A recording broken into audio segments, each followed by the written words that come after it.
Salut tout le monde! Petite vidéo sur les Camponotus maculatus. Vous me l'avez demandé, ça fait longtemps. Donc voilà, je vous fais une petite vidéo sur elle. Faut voir que là, c'était l'ancienne réserve d'eau qui est toujours blindée d'ouvrières. Voilà. L'aire de chasse, il y a toujours plein de monde dans l'aire de chasse. Donc là, j'ai fait le gros nettoyage de printemps. Au niveau de l'aire de chasse, il y a encore un peu de saleté qu'il faut que j'enlève. On peut voir que ouais, elles ont bien prospéré dans le bac. Alors, on peut voir les majors, vraiment une espèce monstrueuse pour le coup, en termes de majors et de développement. Voilà, donc là, on va vous montrer un peu. Alors, vous avez en plus en exclusivité la visu sur mon périphérique des plus nets. Donc, clairement, il est très vilain le périphérique. Faut que je le refasse, tout simplement. J'avais fait ça à l'arrache. Donc, voilà. On va vous montrer ça, on va éviter de trop bleu-bleuté. Donc là, j'aurais mis un peu de liquide sucré.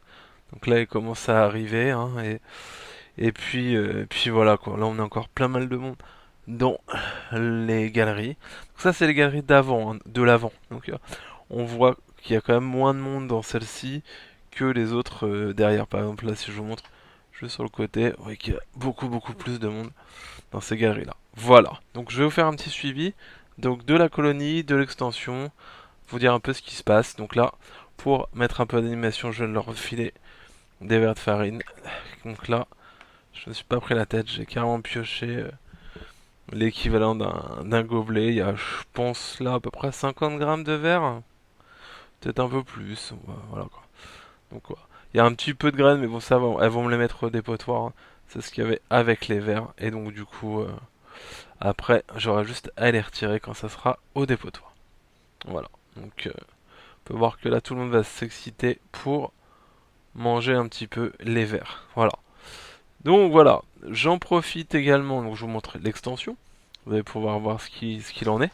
Donc là, au niveau de l'extension, on a pas mal de choses, des beaux majors.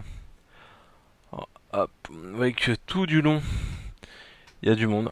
Donc sur 60 cm, ça commence à faire pas mal. Hein. Donc là, on peut voir les ouvrières, il y en a un peu partout. Tiens, celle-ci, on peut voir une ouvrière. Alors avec la vitre, on va pas forcément voir, mais là vous pouvez voir l'ouvrière, là, qu'elle gastre bien brillant, c'est qu'elle a du liquide sucré à l'intérieur. Voilà. Pourquoi il y a de l'humidité? Parce qu'elles étaient là, ça y est, je les réchauffe à fond de balle. Là, je les ai retirées de la chaleur avant de filmer. Donc du coup, ça fait une réaction thermique. Hein. C'est pas de l'humidité dans le nid. Du moins, pas d'humidité qui a été rajoutée. Hein. C'est vraiment là le contre-coup avec la chaleur. Voilà. On va faire un peu le tour avant qu'il y ait trop d'humidité dans les salles où il y a du couvain. Vous pouvez voir que là, il y a du couvain à fond de balle. Hein. Donc voilà. Les ouvrières sont magnifiques. Moi, c'est vraiment une espèce que j'aime beaucoup.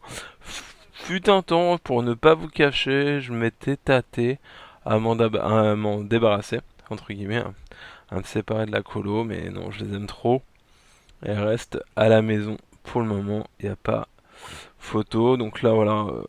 Elles ont fait une petite diapose, mais même pas une pause hivernale, parce que même en pause, elles ont continué d'être pondre. Donc voilà. Vous pouvez avoir des œufs frais, tiens, dans l'ouvrière là. Hop, elle s'est sauvée. Avec là des cocons. Alors, est-ce que ça sera des cocons? Est-ce qu'elles me paraissent gros? De major ou peut-être de sexuel, j'espère bien. Donc j'ai plus de mal, hein. La pause hivernale, ils ont pas aimé. Ce qui me restait en mal, bah c'est mort. Oula, là il y a de quoi faire là. Je l'avais pas vu. Vous voyez un peu l'étendue des dégâts de ce qui va arriver dans 2 mois. Là, il y a, je sais pas, peut-être 200, 300 œufs. Peut-être plus parce que regardez, même en dessous, on va essayer de bouger. Même là, il y en a encore. Alors, je suis désolé hein, pour la qualité image, je vais essayer de me caler pour bouger le moins possible. J'adore vraiment cette espèce, j'adore cette localité. Donc moi, celle-ci, hein, c'est une localité d'Afrique du Sud hein, pour ceux qui me suivent. Et donc vous avez des ouvrières avec des marquages plus ou moins prononcés. Donc certaines ont des pointillés et d'autres des traits un peu plus prononcés. Et les majors ont généralement des traits un peu plus longs. Voilà. On regarde au cas où si je tomberais pas sur la reine. Je me demande même si c'est pas elle là-bas. Non, c'est une ouvrière. Ça doit être une ouvrière, mais au cas où, si jamais on avait par chance, on avait la chance de tomber sur Madame la Reine. Il y a un moment que je l'ai pas vu, donc là, c'est dommage. Là, il y a pas mal de monde, mais le problème c'est qu'il y a le contre-coup de la chaleur, comme je vous le disais. Parce que là, ça y est, je les réchauffe. Ça fait une semaine là où je les réchauffe à 35.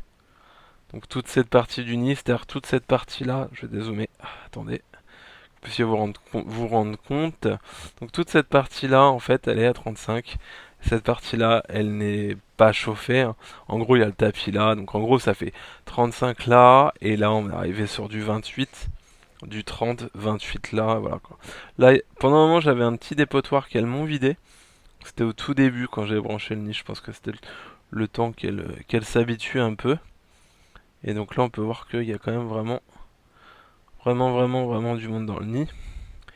Là aussi, mais par contre, je suis désolé hein, pour la qualité image. On va pas forcément bien voir puisque il y a cet effet chauffage. On peut très bien le voir là sur les salles d'avant, ça fait pas ce phénomène à cause de la chaleur. Et là, oui, effectivement, on le sent, même là quand je pose ma main, hein, c'est bien chaud encore. C'est même super sympa.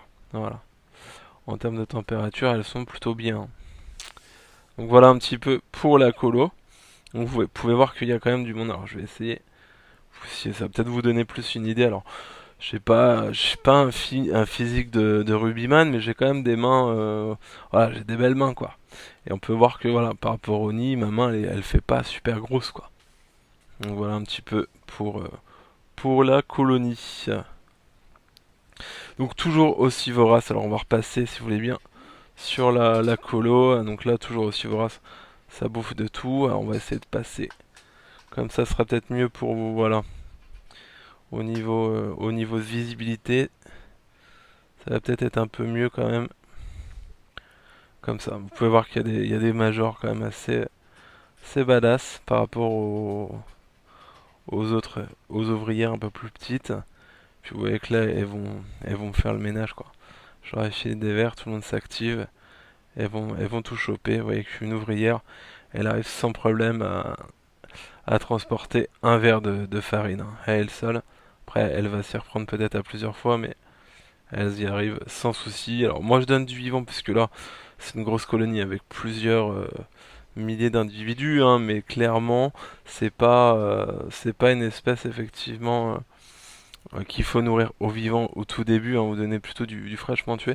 Pas de congelé, parce que moi, j'ai remarqué que en général, mes fourmis, elles aiment pas forcément le congelé, du moins elles en mangent, mais c'est moins appétant que le vivant. Après, c'est un choix, hein.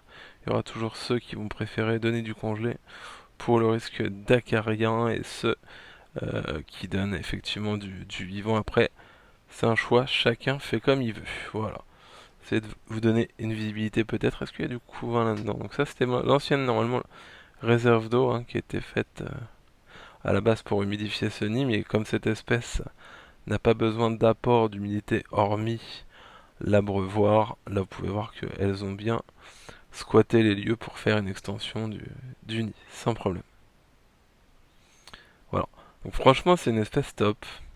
Moi, je suis content de les avoir. Donc comme d'habitude, hein, donc là, elles ont fait une pause hivernale de 2 mois, mais allez, je suis descendu peut-être à 22, mais elles continuent quand même à pondre fortement. Donc j'ai fait que 2 mois et après la température et on est revenu à une température un peu plus normale, on va dire, sans problème. Voilà. Et donc, comme d'hab, là, elles vont être à chauffer, point chaud à 35. Localisées toujours, pas tout le nid pour qu'elles puissent se réguler. Mais ça aime beaucoup la température, hein. Et clairement, ça leur fait pas peur. Beaucoup de nourriture. Donc, une colonie comme ça consomme quand même beaucoup. Moi, je dirais que par mois, il y en a certains qui vont dire, ouais, t'es un peu marseillais dans l'âme, hein. Mais elles mangent bien, ouais, je dirais 300, voire 400 grammes d'insectes par mois puisque j'ai fait le calcul. Moi, les vers de farine, j'ai un petit élevage, mais à côté, j'en achète. J'achète au kilo, pour rien vous cacher. Et un kilo, en général, ça me fait 3 mois. Donc en gros, sans souci. Et à côté de ça, elles n'ont pas que ça. C'est-à-dire qu'elles ont des grillons, des rongeurs, hein, pour ceux qui l'ont vu. Hein. Je sais que ça déplaît à certains, je m'en excuse. Mais sans problème, les rongeurs, si c'est consommé rapidement, vous n'avez pas de problème d'acarien ni d'odeur, clairement. Ça, plus à côté, donc du steak. De temps en temps, elles ont du steak haché. Un steak haché, donc je sais pas, ça fait 90 grammes en une nuit, enfin une journée, une bonne journée. Il y en a plus quoi. Donc ça bouffe énormément. Voilà. J'espère que la vidéo vous a plu. Merci de m'avoir regardé. Suite et fin de la vidéo. Alors j'avais oublié de vous en parler, hein. Alors voilà. Donc ça c'est la face arrière. J'en profite avant de le remettre en place. Du Biorama. Et vous pouvez voir qu'il y a aussi du couvain à l'intérieur. C'est un truc de fou. Il y a quand même pas mal de couvain.